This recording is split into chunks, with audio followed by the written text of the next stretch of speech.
হচ্ছে যে আমাকে ডিভোর্স দেওয়া হয়েছে আমার হাজবেন্ডকে। শারীরিক সম্পর্ক না করলে নির্যাতন করতেন ডিসি আশরাফ, অভিযোগ ভুক্তভোগী গৃহবধূ।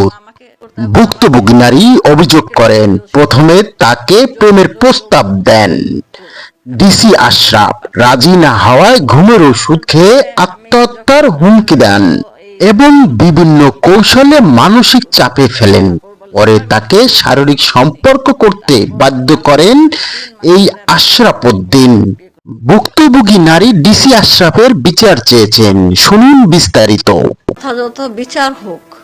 সে ইউজ করতো এবং আমাকে নেকের ছবিও সে তুলতো এবং আমাকে তোলার মতো তার মতো ভয়ানক একটা অপরাধীর তার যথাযথ বিচার হোক। তো একটা পর্যায়ে আমি যখন আর বলতো এই 2 বছর পর বিয়ে করব, 1 বছর পর বিয়ে করব, তারপর বলে 6 মাস পরে বিয়ে করতেছি, তারপর লাস্ট সময় দিল 3 মাস পরে আমি বিয়ে করব, বিয়ে করে ফেলবো। তো একটা সময় এর আগে সে হচ্ছে যে আমাকে ডিভোর্স দেওয়া হয়েছে আমার হাজবেন্ডকে আমাকে দিয়ে। তার সাথে আমি শারীরিক সম্পর্ক নিজের থেকে করলাম না এবং বিয়ের কথা বলা হয়েছে, শারীরিক সম্পর্ক নিজের থেকে কেন করলাম না সেই জন্য সে ছবি টবি আছে এগুলো ভাইরাল করে দেব তোমার আত্মীয় স্বজনের মাধ্যমেই। কে এই ভুক্তভোগী নারী? সম্পর্ক অনুযায়ী শরীয়তপুর জেলার প্রশাসক ডিসি মোহাম্মদ আশরাফ উদ্দিনের শ্যালকের স্ত্রী লিজা। এই গৃহবধূর বাড়ি টাঙ্গাইল জেলায়। তার এক ছেলে ও মেয়ে রয়েছে। গৃহবধূ জানান, তাদের আগের সংসার খুব ভালোই চলছিল, কিন্তু এই জেলা প্রশাসক কুনজর দিলেই জীবন বদলে যায়। আমাকে যে মার শুরু করলো ইচ্ছা মতো আমাকে ধরে দেয়ালে আমার মাথা বেড়েছে, বারবার চড়াইছে আর গলা বারবার চিপা ধরছে বারবার।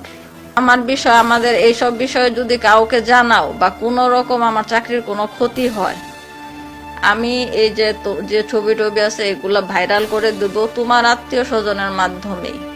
শরীয়তপুরের ডিসি আশরাফ তার শ্যালকের স্ত্রী লিজা তার জন্য পাগল ছিলেন প্রায়। পরিস্থিতি এমন ছিল যে ভুক্তভোগী নারীর স্বামীকে তালাক দিতে বাধ্য হন। অতি সম্প্রতি ডিসি আশরাফ ফেসবুক লাইভে এসে কান্নাকাটিও করেছেন।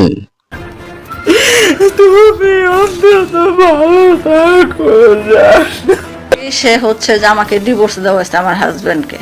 বলছে যে মানে এটা বলতো যে আমার তরফ থেকে আগে শেষ করতে হবে। সে ইউজ করতো এবং আমাকে নেকের ছবিও সে তুলতো। তার মতো ভয়ানক একটা অপরাধীর তার যথাযথ বিচার হোক।